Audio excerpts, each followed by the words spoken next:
Question. Okay okay. सबसे पहले तो कल जिसने सेशन अटेंड किया होगा उसको पता होगा कि क्या बेसिकली प्रोसीजर था कि हमने कैसे किस तरह मतलब सबने कलेक्टिवली यही डिसाइड किया हुआ था कि क्वेश्चन किस किस तरह किस अप्रोच से हमने सॉल्व करने हैं। सो सबसे पहले मैं आज एक क्वेश्चन पे जाने से पहले ये चीज़ एक्सप्लेन करना चाहूँगा कि एग्जाम में सबसे इम्पोर्टेंट चीज़ क्या होती है। आप स्टेटमेंट को जितना आराम से गौर से और समझ के पढ़ेंगे तो क्वेश्चन जो है आपके लिए उतना ही ज़्यादा इजी होगा, क्योंकि मोस्टली 70 to 70% क्वेश्चन आपका तब सॉल्व हो जाता है जब आपको स्टेटमेंट जो है वो समझ में आ जाती है। दूसरी एक और चीज मैंने ऐड करना था, वो ये था कि क्वेश्चन में बहुत सारी इररिलेवेंट चीजें आपको दी गई होंगी तो आपको मिसगाइड करने के लिए, लेकिन आपने उनमें से क्या करना है, जो सबसे मेन चीजें हैं उनको पिक करके अपने माइंड के फार्मूले के अकॉर्डिंग उनको जो है आगे प्रोसीड करना। तो that's the two main tips for this sort of calculation. कि सबसे पहले आपने जो है इम्पोर्टेंट चीज़ें पिक करनी है, इर्रेलेवेंट चीज़ों को इग्नोर करके साइड पे करके जो फार्मूला उस इम्पोर्टेंट चीज़ें जो आपने पिक की हैं उस पे जो फार्मूला अप्लाई हो सकता है उसके थ्रू आगे आपने प्रोसीड करना है। दूसरा ये कि आपने स्टेटमेंट को जितना आराम से और गौर से, अब इतना भी आराम से नहीं कि आप फिर उस पे घंटे लगा देना, तो मतलब आराम का मतलब ये है कि आप उसको सोच समझ के आगे पढ़ें। अच्छा, स्टार्ट करते हैं question number 1। Data obtained from two different batches of a tablet of a new hypoglycemic agent undergoing clinical trials revealed that batch 1 contains 200 mg of the drug and has an absolute bioavailability of 55%। Okay, इस यहाँ तक पढ़ने से हमें क्या चीज़, main चीज़ हमने इस चीज़ में एक्सट्रैक्ट कर ली कि बेच 1 है हमारे पास, जिसकी हमारे पास एब्सोल्यूट बायोअवेलेबिलिटी कौन कितनी है, 55%। ठीक हो गया, क्लियर है यहाँ तक। Yes sir. उसके बाद जी जी। नेक्स्ट आगे हम प्रोसीड करेंगे। Batch 2 contains 200 mg of the drug and relative to the first batch has a bioavailability of 165%। What is the absolute bioavailability of the second batch. अच्छा, अब जो सेकंड का क्वेश्चन का जो दूसरा पार्ट है उसमें ये कह रहे हैं हमारे पास कि बेच 2 जो है हमारे पास उसका उसकी जो रिलेटिव बायोअवेलेबिलिटी है अकॉर्डिंग टू द फर्स्ट बेच, हमारे पास क्या है रिलेटिव बायोअवेलेबिलिटी ऑफ बेच सेकंड, उसकी है 165। और मेन जो चीज आपने मालूम करनी है वो absolute bioavailability of the second बेच आपने फाइंड करनी है। अब इस चीज में इस क्वेश्चन में सबसे इररिलेवेंट चीजें जो उसने दी हुई है आपको मिसगाइड करने के लिए 200 mg दिया हुआ है, इसकी कोई जरूरत मतलब वो जस्ट आपको कंफ्यूज करने के लिए उन्होंने इसमें ये पुट किया हुआ है। सबसे इंपॉर्टेंट चीज जो है आपने क्या करनी है कि बेच 1 की एब्सोल्यूट बायोअवेलेबिलिटी आपने कैच कर ली, बेच 2 की रिलेटिव बायोअवेलेबिलिटी आपने कैच कर ली। अब आपके पास कौन मुझे बता सकता है बायोअवेलेबिलिटी के कौन से फार्मूले थे, हमने कौन से पढ़े थे, कौन सा फार्मूला इस पे अप्लाई हो सकता है। ए बी वाला, A B F is 1 equals divided by to R B 1 is equal to A B 2 divided by R B 2। Exactly, AB1 divide by RB1 is equal to AB2 divide by RB2। अच्छा, अब आपने base 1 का AB1 क्या है, कितना है, साथ साथ मुझे 50 रिस्पॉन्स। 55। 55 है, ठीक हो गया। बेच 1 का रिलेटिव बायोअवेलेबिलिटी क्या है, रिलेटिव, अब यहाँ पे एक थोड़ा सा ट्रिक है। अब आप 55% का क्या मतलब है। Sir 50 55 55 by 55 100। grams 50 gram in mg 100 ml, 55 divide by gram 55 100। mg in 100 gram।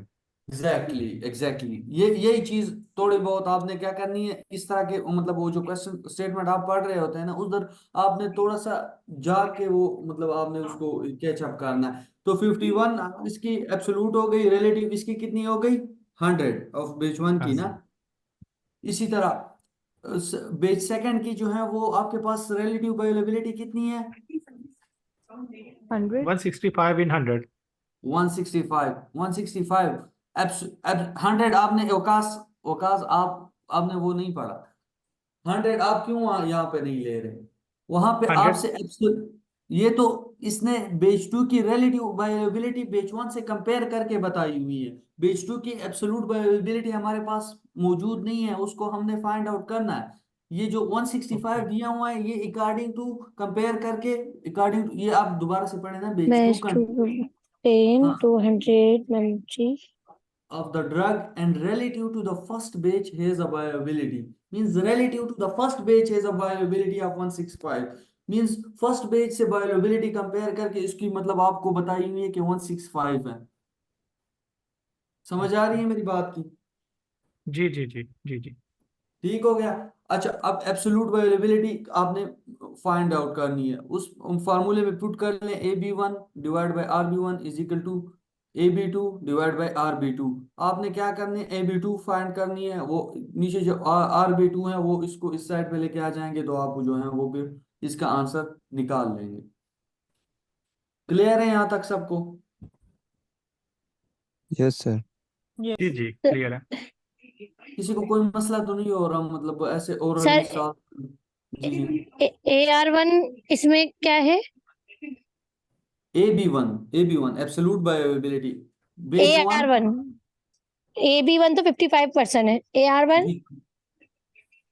Relative bioavailability का पूछ रही है ना? जी जी जी रिलेटिव बायोलिटी 1 का बैच 1 के रिलेटिव बायोअवेलेबिलिटी आप इसी 55% से निकालेंगी। 55% का बेसिक वो क्या है, जिससे आप वो करते हैं 55% को अगर आप 55 mg in 100 मल्टीप्लाई कहना चाह रहे हैं ना आप? 100 मीन्स ये है कि एब्सोल्यूट जो है वो 55% है, और इसका जो मतलब 55 Relative किस है कितने में मौजूद है, कितने में 55 मौजूद 100 है? grams इन 100 ग्राम्स। तो रिलेटिव बायोअवेलेबिलिटी इसकी कितनी हो गई? 100 100। इसके अंदर होगा वो रिलेटिव होगी, और जो हमें गिवन फिगर होगी वो एब्सोल्यूट होगी हमेशा। वो exactly that's the main concept, और जिसके जो अंदर मौजूद होगा वो जो है आपके साथ रिलेटिव बायोअवेलेबिलिटी होगी। जो जितना प्रेजेंट फिक्स क्वांटिटी में मतलब फिक्स चीज एक मौजूद है वो क्या होगी आपके पास? एब्सोल्यूट। एब्सोल्यूट वो उसकी मीनिंग से भी जाहिर है कि मींस वही उस बिल्कुल जो फिक्स चीज आपके पास होगी। सर इसका आंसर 55 आ रहा है। 55 कैसे आ रहा है? 55 डिवाइड बाय 100। 90। सर 90.75 90.75 ये गलत किसके पास आ रहा 90.75 है? वो गलत ये लिख दिया था 55 मैंने किसके पास आ रहा था? मैंने क्या कैलकुलेट वो गलत लिख दिया था, वो 55 को ऊपर लिख दिया था मैंने, वो गलत लिख दिया था। अच्छा अच्छा। 90.75 आंसर है। 90.75 क्लियर है सबको यहाँ तक? Yes sir. Okay. Yes Mohammad Rifas, bro, you can contact me in my Yes, I personal. got I it. I will got it. explain one by one question to you in a voice message in my inbox. I I hope so can you don't understand. I mind. can understand. Okay. So आगे मैं proceed करूँ, ये question clear है? Yes sir. ठीक हो गया। अब second number question पे चलते हैं। उसमें यह है कि the volume of distribution of a drug VD was determined to be 20 litre. Okay, सबसे पहले एक चीज हमारे पास आ गई, वीडी कितनी है? 20 लीटर।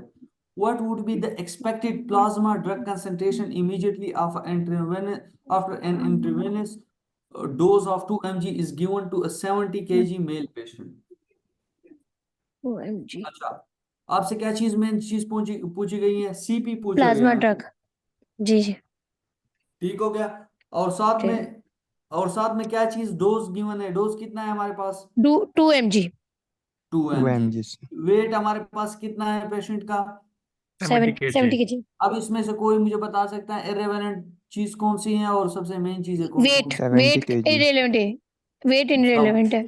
जबरदस्त। वेट हमारे पास इन्होंने वैसे ही मिसगाइड करने के लिए इसमें इंक्लूड किया हुआ है। Weight is irrelevant thing. जो मेन इंपॉर्टेंट जो सर चीजें हम हैं लीटर को वीडी है आपके डेसीलीटर में पास। करेंगे ना?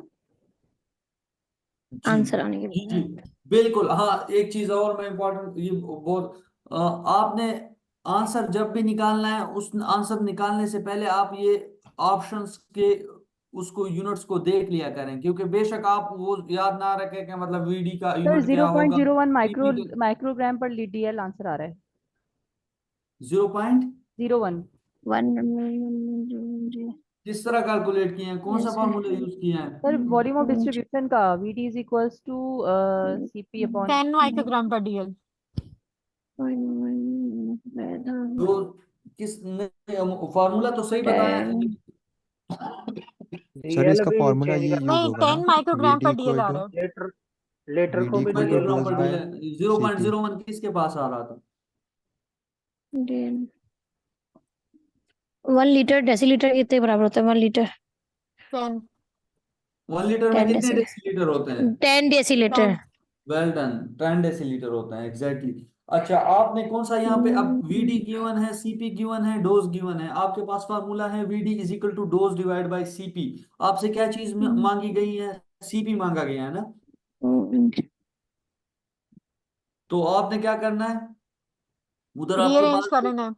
CP is equal to dose divided by VD. हाँ, आप पहले पहले पहले सॉल्व करके भी वो मतलब जो आंसर आपके पास आ जाए उसको फर्दर सिंप्लीफाई करके पर zero point regarding zero zero one microgram पर डीएल आ रहा है, क्योंकि अगर हम इसको डेसीलीटर में करते हैं, लीटर्स में नहीं कर रहे, डेसीलीटर में कर रहे हैं, तो 0.01 माइक्रोग्राम पर डीएल आ रहा है।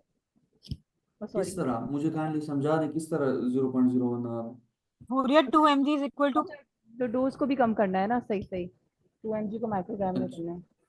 एग्जैक्टली एग्जैक्टली, अब समझ आ गई आप। हाँ, सबके पास answer 10 yes sir, mcg 10 mcg का आ रहा यस है। Sir, yes sir. प्रोसीड करें। Yes sir.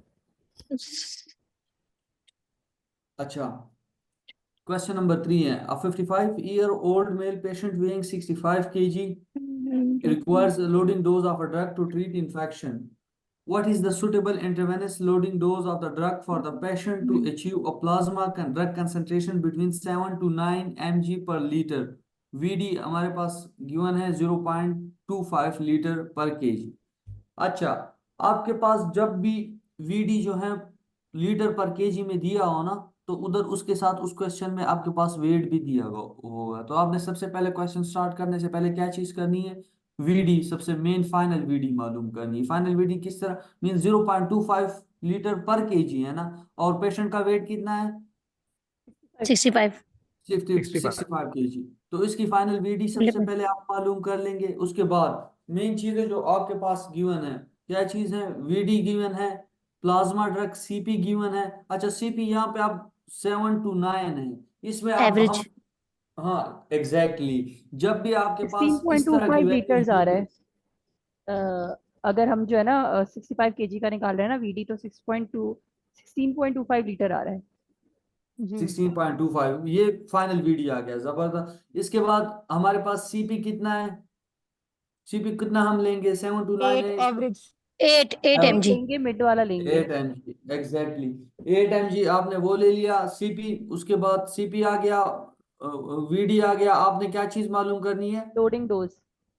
Loading dose, dose मालूम करनी है। सिंपल वही वाला फार्मूला आपने यूज करना है, CP is equal to dose divide by VD. इस या VD is equal to dose divide by CP, वही एक ही बात हुई। तो आपने इसी फार्मूले में पुट करके इसके साथ ये इसमें पुट करें, आंसर क्या आ रहा है आपके पास? 130 नहीं 130 आ रहा है। अब इसमें जी से सबसे 1 नियरेस्ट ऑप्शन कौन सा है? 125 तो इसमें कौन सा सेलेक्ट करेंगे? सी सी, जबरदस्त। अच्छा, अब क्लियर है यहाँ तक सबको? एक मिनट, जी सर। किसी को कहीं पे भी जरा बराबर भी कोई क्वेश्चन या समझ नहीं आ रही होती, मैं बार बार कहता हूँ सर कि 130 काइंडली ही आ मुझे रहा है। रोक के फिर उसको, तो सर 130 अगर आ मुझे, रहा है तो नियरेस्ट इसका जो होगा वही चूज क्या करेंगे ना हम, तो वो सही जी रहेगा। एग्जैक्टली एग्जैक्टली, हाँ बिल्कुल 125 इज द आंसर। एग्जैक्ट, हाँ 125 इसका आंसर होगा, बिल्कुल ऑप्शन सी। जब भी, सर जी जी, सर अगर इसको हम 9 से कर रहे हैं ना, तो हमारा आंसर 146.25 पे, which is near to 150। So it is mandatory कि हम उसका बीच वाला ही लें, लाइक 8 ही लें। एवरेज जी यस जब भी ऑप्शन ये, जी अभी एवरेज किसने बोला है? मिस आप उसको ये कंसेप्ट समझा रहे हैं। जो भी 2 पॉइंट्स होते हैं स्मॉलर और लार्जर होते हैं, तो हम हमेशा इसके मिड पॉइंट लेते हैं। हम ना हाई डोज पे ले सकते हैं ना लो पे ले सकते हैं, हमें हमेशा मिड पॉइंट चाहिए होगा, एवरेज लेते हैं इसलिए। एग्जैक्टली जब भी सीपी या वीटी या समथिंग आपको उसके 2 पॉइंट मिनिमम लोअर और मैक्सिमम दिया होगा, आपने उसका हमेशा क्या लेना है? एवरेज लेना है, तब जाके आंसर आपका वो सही निकलेगा। समझ आ गई? जी ओके ओके, प्रोसीड करें क्वेश्चन नंबर 4 पे। जी या यस सर। अच्छा, determine the loading dose of aminophylline needed in a 55-year-old male patient weighing 70 kg if the targeted theophylline plasma level is 10 mg per liter. The patient estimated volume of distribution is 0.5 liter per kg. सबसे पहले कौन मुझे explain करेगा, क्या करेंगे सबसे पहले हम? पहले हम केजी BD 70 केजी के लिए लेंगे। BD कैलकुलेट करेंगे। Well done. उसके बाद उसके बाद हम लोग BD फॉर्मूला के लगाएंगे बाद loading उसके फॉर्मूला बाद लगा डोज कैलकुलेट करेंगे। हाँ, डोज कैलकुलेट करेंगे, लेकिन 35 फार्मूला लीटर कौन आ सा रहा है। यूज होगा, कौन बताएगा? वीडी डोज इंटू वाला ही, डोज। BD इंटू जी डोज वो CP। लोडिंग डोज वीडी कितना आ रहा है? विधि 35 लीटर। डी 0.5 है, 0.5 मल्टीप्लाई 35 70, लीटर 35 35 लीटर आ रहा है। 35 लीटर आ रहा है, सही हो ठीक गया। है। 30 मिलीग्राम वीडी आंसर आपके आ पास रहा है। 35 हो गया। सीपी सीपी आपके क्या पास है? सीपी हमारे पास 10 10 mg पर मिलीग्राम लीटर। पर लीटर है, ठीक है। और वीडी हमारे पास आ गया 35 लीटर, मल्टीप्लाई हो जाएगा सीधा सीधा 350 मिलीग्राम आ रहा है। कितना एफ आ रहा क्या है है? इसमें? एफ 350 मिलीग्राम। 350। तो कौन सा ऑप्शन सही है? Sir B. बी। ठीक हो गया, क्लियर है सबको? सिंपल है, सर इजी। लोडिंग डोज में एफ भी तो एक वो है, D is equal to V D into CP upon F. तो एफ क्या चीज है यहाँ पे? मेरी बात सुने ना, आपने आपने वही वाला फार्मूला यूज करना है। अब लोडिंग डोज का क्या फार्मूला था? VD into CP divide by F, यही फार्मूला जी था ना। जी जी जी जी। इसी तरह मेंटेनेंस डोज का क्या फार्मूला था? CL into CP divide by F, इसी तरह एफ का यस फार्मूला है। लेकिन यस लेकिन यस। अब आपके पास क्वेश्चन में बायोअवेलेबिलिटी गिवन ही नहीं है, तो आप वही वाला फार्मूला, जरूरी नहीं है कि आप वही फार्मूला जबरदस्ती आके उस पर यूज कर। अब यहाँ से फिर आप बायोअवेलेबिलिटी कहाँ से आप ढूंढ के देंगी इस स्टेटमेंट में? सही है समझ समझ गए आ यही समझ गए। चीज आप सबने माइंड में रखनी है। जो जहां पे जिस स्टेटमेंट में डोज का जहां पे जो फार्मूला आपके पास अप्लाई हो रहा है, उसी को अप्लाई करके अपना आंसर, अपना ऑप्शन ढूंढ के सीधा सेलेक्ट कर दिया करें। सो सही है सिंपल, सर। खुद को ज्यादा कंफ्यूज करने की जरूरत नहीं है। अच्छा, question number 5। It was determined that 95% of an oral 80 mg dose of verapamil was observed in a 70 kg test subject. However, because of extensive biotransformation during its first pass through the portal circulation, the bioavailability of verapamil was only 25%. Assuming a liver blood flow of 1500 ml per minute, the hepatic clearance of verapamil in this situation was very easy peasy question. Hepatic clearance वाला formula use होगा इसके अंदर। एक एक बताएं, एक एक बंदा बताएगा मुझे। कौन बताएगा मुझे हेपेटिक क्लियरेंस का हेपेटिक फॉर्मूला? क्लियरेंस वाला है total body clearance minus renal clearance. नहीं ये वाला नहीं। एग्जैक्टली। अच्छा, आपने चुप रहना है। नेक्स्ट कौन बताएगा? इसके अंदर ये फॉर्मूला यूज होगा sir, Q into E R. Yes sir, exactly. Q into E R. Q Q into blood E flow, R. Blood Q Q perfusion है। क्यू रूट ब्लड परफ्यूजन दिया क्या हुआ है चीज? हमें, लिवर ब्लड फ्लो दिया हुआ है ना हमें, तो वो क्यू है हमारा, ठीक है। और ई आर हमारे पास क्योंकि जो है सर वो क्लियरेंस है, हेपेटिक क्लियरेंस एग्जैक्टली। जो हमें वेल निकालना है। Done, well done. बिल्कुल बिल्कुल, क्यू इंटू ई आर वाला फार्मूला होगा। ई आर मुझे कोई और बंदा बता दे, ई आर क्या चीज है? Extraction ratio. नहीं नहीं एक्सट्रैक्शन रेशो बता देना। फुल फुल क्या वो है उसकी, उसमें CA minus CV divided by CA। सी। अच्छा, अब इस क्वेश्चन में मुझे कौन बताएगा सी ए कितना है? सी ए 95 कंसंट्रेट 76 है। 95 एग्जैक्टली। सी वी कितना है हमारे पास? 25। 25 25। तो ई आर हमारे पास कैलकुलेट करें, क्या चीज आएगी? ई आर कितनी आएगी?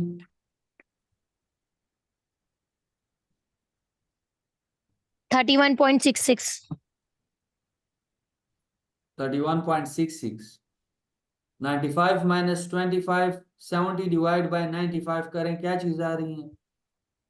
क्यों सीवी अपॉन सी है ना, मतलब उसके नीचे तो नहीं है। C A C minus A C V minus upon C C B A होता है ना divide by C A. Hmm sir, C A minus C V upon C A होता है ना। हम्म 0.73 आ एग्जैक्टली। रहा है मेरा। कितना आ रहा है? 0.73। 73 एग्जैक्टली। अब इसको मल्टीप्लाई करें, इसी एग्जैक्ट वैल्यू को मल्टीप्लाई करें, पहले पहले पहले 70 मतलब 95 माइनस 25 डिवाइड बाय 95, इससे मींस 70 डिवाइड बाय 95 करें, इससे क्या वैल्यू आ रही है, वो उस वैल्यू को खराब ना करें, मींस जो इज इक्वल टू के बाद वैल्यू आ जाती है 0.7368 जो हमारे पास आ रहा है उसको मल्टीप्लाई कर दें क्यू के साथ ना, सीधा सीधा क्यू के साथ। हाँ एग्जैक्टली, अब क्यू की वैल्यू क्या चीज है हमारे पास, कितनी 1500 है? है, 1500 1105 आंसर आ रहा है सर। 1105। अब कौन सा ऑप्शन हमारे पास करेक्ट हो? सर यहाँ पे क्यू क्या चीज है? क्यू है liver hepatic blood perfusion, blood flow, liver का लीवर लिवर। Blood flow. हाँ सर 1105 से 1110 ज्यादा मैच कर रहा है सर। मींस सबसे नियरेस्ट ऑप्शन कौन सा है? One option one D. D D. Option D, exactly. Option D जो है आपके पास, यही करेक्ट ऑप्शन है। इजी पीजी, समझ आ रही है? Yes sir. अच्छा, क्वेश्चन नंबर 6 पे आप आगे चलते हैं। If the total body clearance of for carbenicillin in a patient is 60, patient X is 6237 ml per hour and the renal clearance is 86 ml per minute, calculate the hepatic clearance। अच्छा, अब ये मुझे वकास बताएगा। वकास जी जी सर। क्या करेंगे सबसे पहले? ये टोटल बेटिंग क्लियरेंस और रिपेयर पैथिक क्लियरेंस वाला ही है सर, वही समझ आ रहा है। हेपेटिक क्लियरेंस वाला है, सही है। जी जी। अच्छा, आपके पास यहाँ पे टोटल क्लियर मतलब एक टोटल बॉडी क्लियरेंस दी हुई है और रीनल क्लियरेंस दी हुई है। फॉर्मूला क्या था हमारे पास? Total minus clearance renal. Total minus total total minus minus जो होता है वो उसमें दूसरा क्लियरेंस रीनल। टोटल वाला। रीनल टोटल क्लियरेंस, हाँ जी जी। Minus renal. रीनल क्लियरेंस, जी अच्छा, जी। एक पर जब मिनट में दिया हुआ है और एक आवर में दिया हुआ है। हाँ ये चीज, अब उसमें जो मिनट वाला दिया हुआ है उसको कैसे हार में कन्वर्ट करेंगे? सर क्रॉस मल्टीप्लिकेशन से होंगे। 86 ml 1 मिनट तो डिवाइड करके होगा, 60 मिनट में कितना डिवाइड होगा, करके होगा। इस तरह से। तो 86 86 86 के मल्टीप्लाई बाद डिवाइड। 60। हाँ, yes sir 5160 ml per our. 516। अच्छा, आपने उधर सीधा कैलकुलेट भी कर दिया, चलो सही है। उससे नहीं, अगर 86 को हम उससे मल्टीप्लाई करेंगे, क्या कहते हैं, 60 से, कितना आ रहा है हमारे पास? सर वही बता रही हूँ 5160 516। ml पर आवर आ रहा है। 5160 ml पर आवर आ रहा है, ठीक हो हाँ गया। अब उस फार्मूले में पुट करें, क्या वैल्यू आ रही है हमारे पास? टोटल माइनस रीनल माइनस करें। Sir 1077 ml per hour. 107। 107 कौन सा ऑप्शन सही है? 10778। B, option B. Option B, well done. अच्छा, अब नेक्स्ट नेक्स्ट पे चलते हैं। समझ आ रही है कि हर सबको? Yes sir. सर अब जैसे 1077 है, 1078 या 79 होगा तो वो मतलब के कंसीडर वही करेंगे ना हम उसको। कंसीडर वही करेंगे जो सबसे हाँ नियरेस्ट पॉसिबल जी। आंसर होगा, आपने उसको करना। ओके। कभी कभी एग्जैक्ट आंसर नहीं, अब वहां पे ये नहीं कि आप सर पकड़ के बैठ जाएं कि हाँ यार पॉइंट्स ये में तो डिफरेंट। हाँ पॉइंट्स डिफरेंस है या दो तीन डिजिट्स आगे पीछे हैं, तो आप कहते हैं कि नहीं मैंने तो एग्जैक्ट आंसर निकालना है, तो फिर तो अल्लाह ही हाफिज है, आपने नियरेस्ट सेलेक्ट करके प्रोसीड कर देना। अच्छा, if the question number 7, if the extraction ratio of a drug is 0.6 and the absorption from GIT is 40%, what is the viability of the drug? F is equal to F into 1 minus ER। कौन सा फार्मूला use होगा? Sir F is equal to F into 1 minus ER होगा, लेकिन इसमें मुझे confusion ये हो रही है कि ER को किस तरह से लेना है। एक्सट्रैक्शन रेशो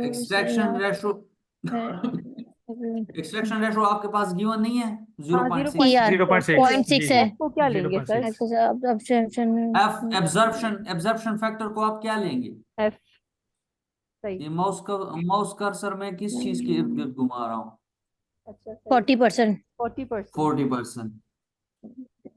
तो फार्मूले में पुट करें सिंपल, इससे सिंपल इसी तरह के ये सिंगल स्टेप वाले क्वेश्चन आते हैं जिसमें आपका 10 सेकंड भी आपके क्वेश्चन के वो नहीं लगते, इतने शॉर्ट शॉर्ट इसी तरह के इजी क्वेश्चन आते हैं, बस आपको जस्ट वो फार्मूला पता होना चाहिए।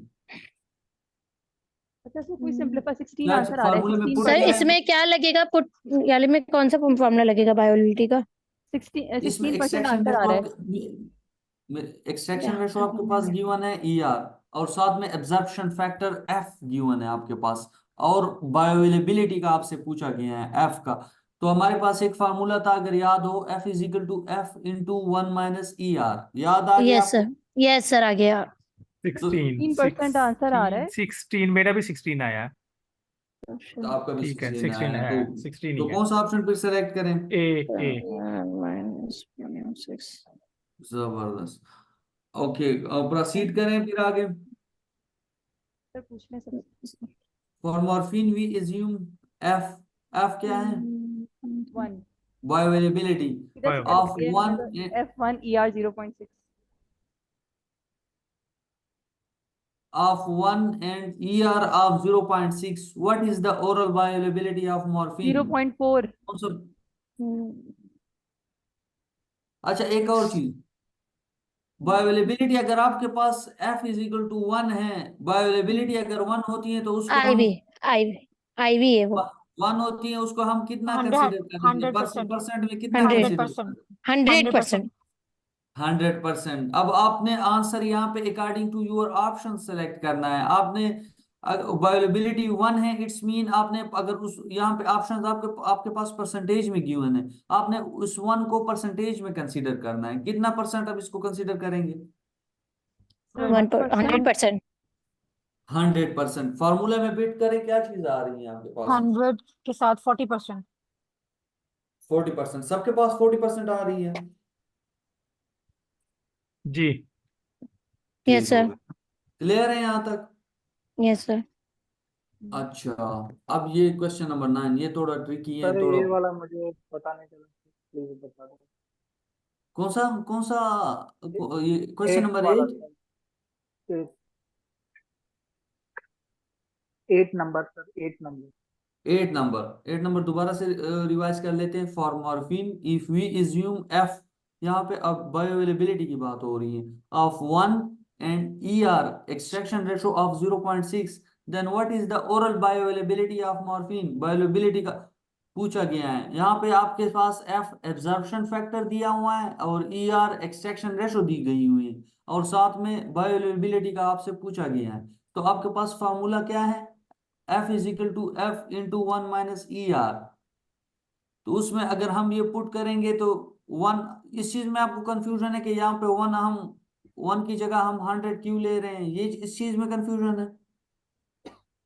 सर 40% कैसे आ रहा है, मुझे नहीं पा रहा हूँ।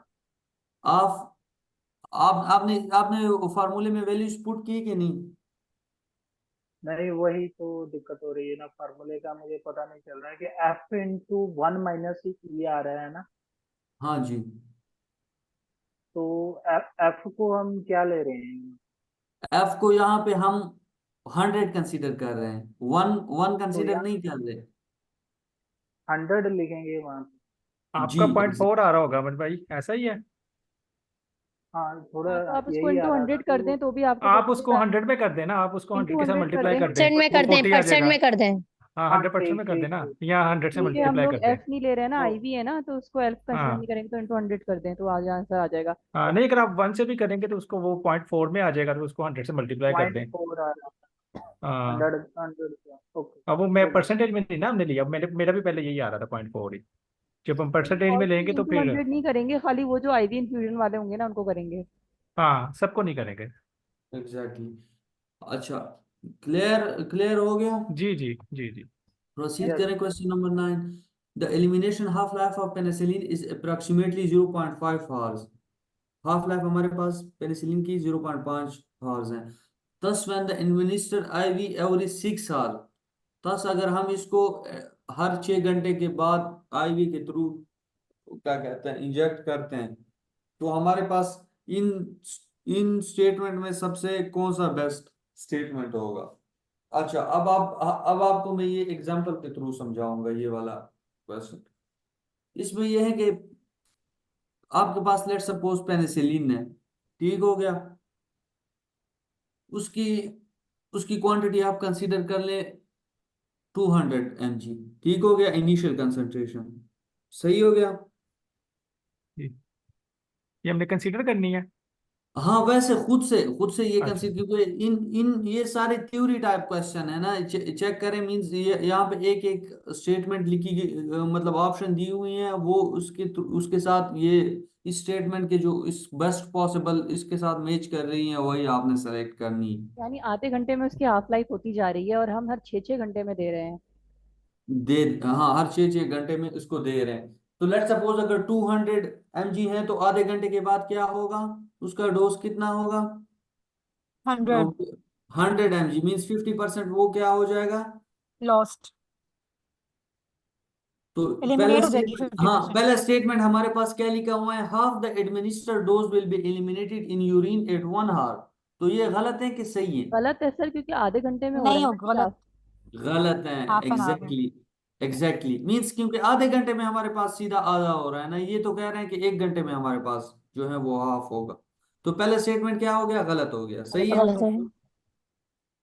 सेकंड स्टेटमेंट क्या है, little accumulation of penicillin in the body will occur after repeated administration। नहीं, ये भी गलत है third sir. Statement third statement हमारे पास है, each dose will only act for an half hour। ये भी फोर्थ गलत है. हाँ, fourth statement, it will take an hour for each dose to be eliminated. ये कहते हैं कि हर एक डोज को तकरीबन 1 घंटा लगेगा एलिमिनेट होने में, जो कि गलत है गलत ये भी. है। All of the administered dose will B metabolised in 1 hour after taking the dose. ये तो बिल्कुल सरासर गलत बात है ना। ये ए डी ई, ये जो ऑप्शंस है ये तो बिल्कुल साफ नजर आ रहे हैं कि ये तो बिल्कुल आफ्टर आउट ऑफ वो है माइंड है ना, ये तो बिल्कुल हो ही नहीं सकते। ठीक हो गया, बी और सी में अब क्या चीज है, कंफ्यूजन रह गई है। अच्छा, अब मैंने बताया था आपको कि अगर 200 mg हम इसको कंसीडर करेंगे तो आधे घंटे के बाद क्या होगा हमारे पास, 100 100 mg 100. रह जाएगा। 100 फिर mg, हाँ, फिर आधे घंटे के बाद कितना रह जाएगा, 50 50 mg, mg। आधे घंटे के बाद इसी तरह 25 mg, 25, रिपीटेड 20.5. डोजेज अगर हम देते जाएं तो हमारे पास आखिर में कुछ ना कुछ क्वांटिटी बचेगी कि बिल्कुल सारा का सारा जो है वो खत्म हो जाएगा। बच जाएगी. कुछ कुछ क्वांटिटी बचेगी बचेगी। ना। हम्म. some क्यों trace बचेगी? amount of trace amount of drugs will be present in the body, ऐसा है ना। हाँ, Yes. पॉइंट्स में तो बचेगी। इसमें बेस्ट सुटेबल आंसर कौन सा आपको लगता है, बी और सी में कौन सा सही हो? B. B. Little B. B, little accumulation of. little accumulation of penicillin the body will occur after the repeated administration। इस तरह के क्वेश्चन वैसे बिल्कुल आते ही नहीं है, मैंने नहीं देखे। लेकिन वैसे अगर आप ये जस्ट रट्टा भी कर लें तो कोई इशू नहीं, लेकिन तो इस ये तो तरह के अजीज भाई, ये थ्योरी लग रहा है, थ्योरी का ही. थ्योरी टाइप इन्होंने उसमें थोड़ा बहुत ये चेक करें, ये वैल्यूज डाल के इन्होंने उधर कैलकुलेशन में इसको घुसा दिए। ठीक है. तो अब ये क्लियर है क्वेश्चन नंबर 9। जी जी क्वेश्चन नंबर 8 पे 10 पे चलें। जी. Ascorbic acid, vitamin C in aqueous mixture decomposes by first order kinetics, and the half life of ascorbic acid in the mixture at shelf temperature is 8 months। Half life कितनी है ascorbic acid की? 8 month, What 8 is the months. what is the acceptable shelf life of ascorbic acid? क्या चीज आपसे मांगी गई है? shelf life, shelf life shelf life का फार्मूला कौन बताएगा? वो सर 90 वाला था. 0.101, 0.105 divided by के हाँ, डिवाइडेड half बाय life, क्या? K, half life. constant, Half life. half हाँ, life। constant को K. क्या कह रहे हो, मुझे तो समझ नहीं आ रही, आप सारे इकट्ठा एक साथ ही। हाँ, सर इसके सर अंदर शेल्फ लाइफ का फॉर्मूला यूज होगा 0.105 डिवाइड बाय के। और जबरदस्त। K, और K नहीं है हमारे पास, 0.105। हाफ लाइफ है, K नहीं है हाँ, हमारे पास, हाफ लाइफ रख देंगे उसकी जगह, तो 0.693 divided by half life. Well done. अच्छा, ओके की वैल्यू क्या आ रही है बताएं जरा मुझे, आपने तो कैलकुलेट भी कर दिया, जल्दी बताएं क्या आ रही है वैल्यू? सर 0.086, 0.087। 0.8. 0.086। और शेल्फ लाइफ वाली फार्मूले में क्या है? 0.086, सर हाँ, शेल्फ लाइफ वाली 1.2 आ रही है मंथ्स। 1.2 सबसे नियरेस्ट कौन सा ऑप्शन है? 1.5। ऑप्शन कौन सा सही है? सर 1.2 1 1.2 1.5 सी सी, जबरदस्त। सी अच्छा, है। अब आगे प्रोसीड करते हैं क्वेश्चन नंबर 11 को। Cocaine has two ester bond that hydrolyze to produce either benzyl ecgonine, पता नहीं क्या, और इक ecgonine methyl ester at 40 degree centigrade and pH 7.25। Cocaine is a half life of, सबसे मेन चीज यही है, बाकी वैसे फजूल आपको घुमाने की। कोकेन की हाफ लाइफ क्या है? 5 5 घंटे। Hours. If the total extent of degradation is allowed to be more than 10%, what would the shelf life for cocaine? कौन सा, यही सेम टू सेम मेथड, वो ऊपर वाला मेथड यहाँ पे यूज होगा ना? यस सर, कैसे को किसने बताया ऐसा, बताया कैसे? यस सर, क्योंकि बाकी सारी इसमें भी शेल्फ लाइफ ही लेनी है। शेल्फ लाइफ मांगी गई है 0.7576 आंसर आ रहा है सर। 0.76। 76। ये तो आपने बिल्कुल एग्जैक्ट आंसर निकाल लिया है, मतलब ए सही हो रहा है। यस अच्छा हाँ, वकास, वही वही वाला सीन हाँ है, वही मतलब है, ये है वही कि वाला है। शेल्फ लाइफ आपसे मांगी गई है, शेल्फ लाइफ, आपके हाफ लाइफ, पास पहले हाफ के लाइफ निकाला, दिया हाफ हुआ लाइफ है। सबसे पहले हाफ लाइफ से के की वैल्यू निकाल ले, और उसी के की वैल्यू को उधर शेल्फ लाइफ वाले फार्मूले में पुट करके 0.105 अपॉन आंसर। के। Yes sir. ठीक हो गया, 0.75 क्लियर क्या तक? वकास जी 0.75 याद कर दीजिएगा, इनका 1 मिनट रह गया है, ठीक है मीटिंग एंड होने में। अब वो पूछ रहे थे इस भाई से सेशन करना और